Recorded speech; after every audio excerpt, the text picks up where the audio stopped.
শেখ হাসিনা দুর্নীতির master mind Tofazzal Nishat. জানাবো handcuff হাতে দেখতে চায় জনতা, ওয়ান ম্যান আর্মি হারুন এখন কোথায়। এবং সর্বশেষ জানাবো শেখ হাসিনা দেশের প্রতিটি প্রতিষ্ঠানকে ধ্বংস করেছেন বললেন ডক্টর ইউনূস। এতক্ষণ শুনলেন সংবাদ শিরোনাম, এবারে বিস্তারিত। শেখ হাসিনা দুর্নীতির মাস্টার মাইন্ড তোফাজ্জল নিশাত। চাকরির মেয়াদ শেষে গত ৪ জুলাই সাবেক প্রধানমন্ত্রী শেখ হাসিনার মুখ্য সচিব তোফাজ্জল হোসেন মিয়ার অবসরে যাওয়ার কথা ছিল, কিন্তু তাকে চুক্তিভিত্তিক নিয়োগ দেয় তৎকালীন সরকার। পরে শেখ হাসিনা সরকারের পতনের পর ৭ আগস্ট প্রধানমন্ত্রীর মুখ্য সচিব মোহাম্মদ তোফাজ্জল হোসেন মিয়ার নিয়োগ বাতিল করে জনপ্রশাসন মন্ত্রণালয়। স্বৈরাচারী শেখ হাসিনার অনিয়ম দুর্নীতির কেন্দ্রবিন্দু ছিল তার কার্যালয়। সেখানে সাবেক প্রধানমন্ত্রী সব অপকর্মের মাস্টার মাইন্ড হিসেবে কাজ করতেন এই মুখ্য সচিব তোফাজ্জল হোসেন মিয়া। তাকে সঙ্গ দিতেন কাজী নিশাত রসুল। তিনি সাবেক প্রধানমন্ত্রী সহকারী একান্ত সচিব। শত শত কোটি টাকার বিনিময়ে প্রশাসন নিয়োগ ও বদলি বাণিজ্য নিয়ন্ত্রণ করতেন এই দুইজন। বিশ্বস্ত সূত্রে জানা যায় তোফাজ্জল হোসেন মিয়া ও কাজী নিশাত রসুল জনগণের সেবক না হয়ে ওঠেন স্বৈরাচারী শেখ হাসিনার একান্ত অনুগত খাদেম। তার বিনিময়ে তারা পেয়েছেন একের পর এক পদোন্নতি। শেখ হাসিনার ডান হাত হয়ে অকল্পনীয় দুর্নীতি করেছেন তারা। চাটুকারি তার বদৌলতে প্রধানমন্ত্রীর মুখ্য সচিব ও একান্ত সচিবের পদ বাগিয়ে নেন। এখনো কাজ করছেন শেখ হাসিনার অবৈধ অর্থের অঘোষিত খানজাজি হিসেবে। বলছি সাবেক প্রধানমন্ত্রীর মুখ্য সচিব তোফাজ্জল হোসেন মিয়া ও প্রধানমন্ত্রীর কার্যালয়ের এপিএস কাজী নিশাত রাসুলের কথা। সাবেক প্রধানমন্ত্রী শেখ হাসিনার অবৈধ নিয়োগ বাণিজ্যের মূল হোতা তোফাজ্জল হোসেন ও কাজী নিশাত। মূলত অবৈধ প্রশাসনিক সিন্ডিকেট পরিচালনা হতো তাদের মাধ্যমে। শুধু তাই নয়, বদলি বাণিজ্য থেকে শুরু করে প্রশাসনিক ক্যাডার পদে নিয়োগ, প্রশাসনের উচ্চ পদে শত শত কোটি টাকা ঘুষের মাধ্যমে বদলি, এই দুই মাস্টার মাইন্ডের হাত হয়ে সাবেক প্রধানমন্ত্রীর কাছে আসত।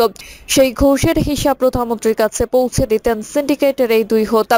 বিশ্বস্ত সূত্রে জানা যায় শেখ হাসিনা দেশ ছেড়ে পালানোর পর বিপুল পরিমাণ অবৈধ অর্থ, নগদ অর্থ দেশে রেখে যান, যা বহাল তবিয়তে ভোগ করছেন সাবেক মুখ্য সচিব তোফাজ্জল হোসেন মিয়া ও প্রধানমন্ত্রী কার্যালয়ের এপিএস কাজী নিশাত রসুল।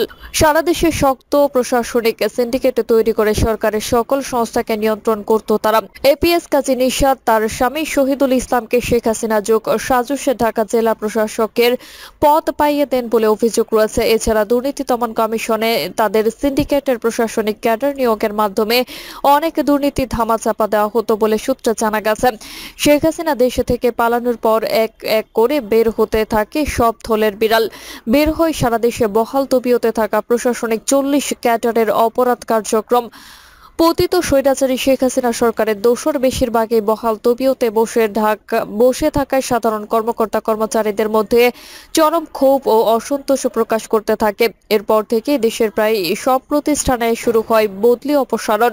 কিন্তু ঘুরে ফিরে আওয়ামী লীগের আস্থাভাজন অনেককে বিভিন্ন মন্ত্রণালয়ে কর্মকর্তার দায়িত্ব দেওয়া হচ্ছে। হ্যান্ডকাফ হাতে দেখতে চায় জনতা, ওয়ান ম্যান আর্মি হারুন এখন কোথায়। কেউ বলেছেন দেশে ছেড়ে পালিয়েছেন, কেউ বলেছেন জনতার মার খেয়ে হাসপাতালে আছেন, কেউ কেউ আবার বলছেন ঢাকার বাইরে কোথাও গা ঢাকা দিয়ে আছেন। যেটাই সত্য হোক না কেন, ঢাকা মহানগর পুলিশের অতিরিক্ত কমিশনার ও সাবেক ডিবি প্রধান হারুনুর রশিদের অবস্থান এখন কোথায় সে বিষয়ে সুস্পষ্ট তথ্য কোথাও নেই, কারো কাছে জানা নেই। বাংলাদেশের পুলিশের ওয়ান ম্যান আর্মি খ্যাত হারুন আছেন ধরা ছোঁয়ার বাইরে। বর্তমানে ৩৮ হত্যা মামলার এই আসামিকে হ্যান্ডকাফ হাতে দেখতে চায় ছাত্র জনতা। এ নিয়ে আলোচনা ঝড় চলছে সামাজিক যোগাযোগ মাধ্যমে। গত ৫ আগস্ট বৈষম্য বিরোধী ছাত্র আন্দোলনের মধ্য দিয়ে আওয়ামী লীগ সরকারের পতন হয়। সরকার পতনের পর সারা দেশের সাবেক সরকার প্রধান শেখ হাসিনা সহ প্রশাসনের আলোচিত কর্মকর্তাদের বিরুদ্ধে একের পর এক হত্যা ও গুমের মামলা হয়। সবচেয়ে বেশি মামলার খড়গ নেমে আসে পুলিশ বাহিনীর উপর। বৈষম্য বিরোধী ছাত্র আন্দোলনের সময় ছাত্র জনতার উপর অতিরিক্ত বল প্রয়োগ ও হত্যার অভিযোগ ওঠে এই বাহিনীর বিরুদ্ধে। পুলিশের কয়েকটি সূত্রে জানা গেছে, আওয়ামী লীগ সরকারের পতনের পর এখন পর্যন্ত ডিএমপির বিভিন্ন থানায় পুলিশের সদস্যদের বিরুদ্ধে ১৩৪টি মামলা দায়ের করা হয়েছে। এসব মামলা পর্যালোচনা করে দেখা যায় সাবেক ডিবি প্রধান হারুনুর রশিদের বিরুদ্ধে এই পর্যন্ত ৩৮টি মামলা দায়ের করা হয়েছে। এরপর রয়েছেন সদ্য বিদায়ী আইজিপি চৌধুরী আব্দুল্লাহ আল মামুন, তার নামে করা হয়েছে ৩৬টি মামলা। এত মামলা হওয়ার পরও পুলিশ কর্মকর্তা হারুনুর রশিদ এখন পর্যন্ত গ্রেফতার হলেন না কেন, তা নিয়ে প্রশ্ন উঠেছে নানা মহলে।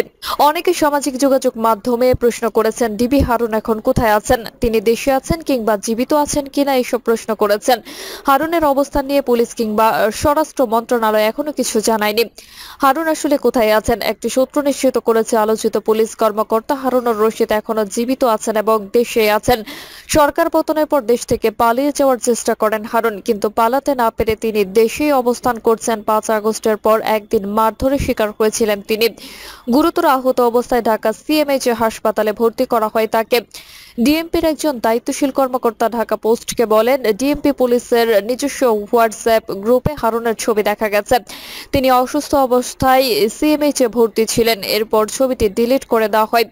তবে আমাদের নিশ্চিত করা হয়েছে তিনি সিএমএইচ এ ছিলেন। তার বর্তমান অবস্থান সম্পর্কে এখনো পরিষ্কার জানা না গেলেও তিনি ঢাকাতেই আছেন বলে জানতে পেরেছি। পুলিশের দায়িত্বশীল একটি সূত্র জানায়, সরকার পতনের পরদিন 6 আগস্ট হারুনুর রশিদের হোয়াটসঅ্যাপ নাম্বার ফোন দেওয়া হলে তিনি সাংবাদিকদের সঙ্গে কথা বলেন। সেদিন হারুন জানান তিনি দেশেই আছেন, বিদেশে যাওয়ার চেষ্টা করেননি। 6 আগস্ট তিনি অফিসেও গিয়েছিলেন বলে দাবি করেন। পরদিন 7 আগস্ট থেকে পুলিশের এই কর্মকর্তার কোনো হদিস পাওয়া যায়নি। গত 8 আগস্ট হাসপাতালের বেডে চিকিৎসাধীন এক ব্যক্তির ছবি সামাজিক যোগাযোগ মাধ্যমে ভাইরাল হয়। চেহারা মিল থাকায় অনেকে ধারণা করেন হাসপাতালে চিকিৎসা নেওয়া ব্যক্তিটি আলোচিত পুলিশ কর্মকর্তা হারুনুর রশিদের। পরে খোঁজ নিয়ে জানা যায় ছবিটি আসলে হারুনুর রশিদের নয়। একাধিক সূত্র জানা যায় গত 8 থেকে 10 আগস্টের মধ্যে কোনো একদিন কিছু লোক পুলিশ কর্মকর্তা হারুনুর রশিদকে মারধর করেন। পুলিশের কিছু অফিসার ও সিভিল পোশাকে হারুনকে মারধর করেন বলে সন্দেহ করা হচ্ছে।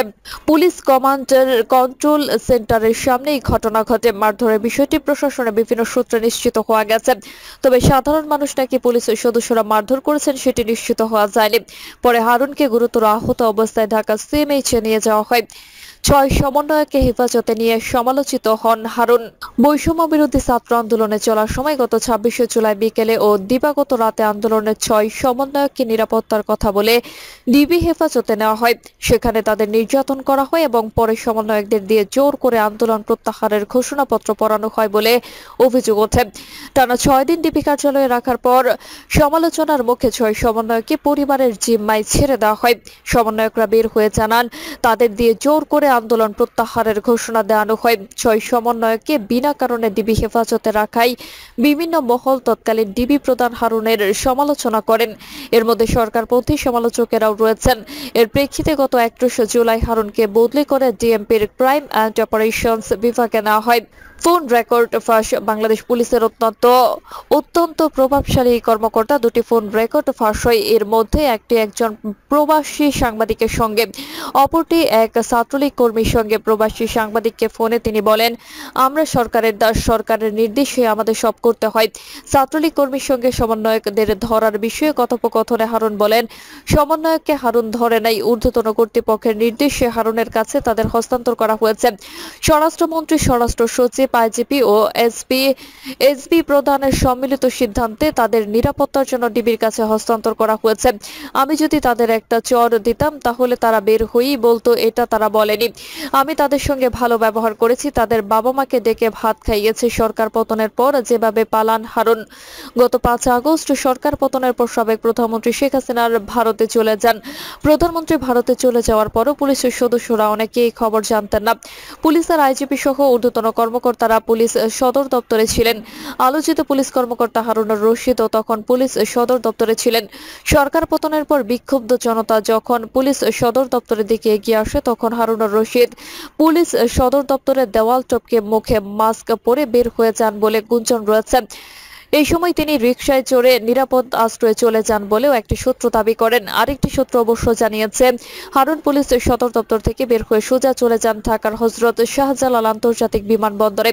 সেখান থেকে দেশের বাইরে পালানোর চেষ্টা করেন, কিন্তু সে চেষ্টায় তিনি ব্যর্থ হন। শেখ হাসিনা দেশের প্রতিটি প্রতিষ্ঠানকে ধ্বংস করেছেন বললেন ডক্টর ইউনূস। শেখ হাসিনার শাসনামলে দেশের প্রতিটি প্রতিষ্ঠান ধ্বংস করে দেওয়া হচ্ছে বলে মন্তব্য করেছেন অন্তর্বর্তীকালীন সরকারের প্রধান উপদেষ্টা ডক্টর মোহাম্মদ ইউনূস। তিনি বলেন, প্রতিষ্ঠানগুলোকে নতুন করে উদ্ভাবন করতে হবে। বর্তমান সরকার শিক্ষা, অর্থ, শ্রম খাত, নির্বাচন কমিশন, বিচার বিভাগ, বেসামরিক প্রশাসন এবং ব্যবসার পরিবেশে গুরুত্বপূর্ণ সংস্কার করতে প্রতিশ্রুতিবদ্ধ। এসব সংস্কারে নেদারল্যান্ডস সরকারের সহযোগিতা চায়। মঙ্গলবার বাংলাদেশ নেদারল্যান্ডসের রাষ্ট্রদূত ইরমা ভ্যান ডুরেন অন্তর্বর্তী সরকারের প্রধান উপদেষ্টা মোহাম্মদ ইউনূসের সঙ্গে সৌজন্য সাক্ষাৎ করতে গেলে এই সহযোগিতা চান তিনি। ডাচ রাষ্ট্রদূত অন্তর্বর্তী সরকারের প্রতি তার দেশের পূর্ণ সমর্থন ব্যক্ত করে বলেন, নেদারল্যান্ডস বাংলাদেশের সঙ্গে কৃষি, সামুদ্রিক শিল্প, যুব অর্থনীতি, শ্রম, পরিবেশ এবং বন্যা ব্যবস্থাপনা সহ সব ক্ষেত্রে সম্পর্ক জোরদার করবে। অধ্যাপক ডক্টর ইউনূস ডাচ রাষ্ট্রদূতকে ধন্যবাদ জানিয়ে বলেন, নেদারল্যান্ডসের নেতৃত্ব, ব্যবসায়ী সহ সবার সঙ্গে আমার দীর্ঘ ব্যক্তিগত সম্পর্ক রয়েছে। তিনি বলেন, শেখ হাসিনার স্বৈরাচারী শাসনের দেশের প্রতিটি প্রতিষ্ঠান ধ্বংস হয়ে গেছে। প্রিয় দর্শক, এই ছিল এখনকার সর্বশেষ সংবাদ। আপডেট সব সংবাদ পেতে চ্যানেলটি সাবস্ক্রাইব করে বেল আইকনটি ক্লিক করে রাখুন।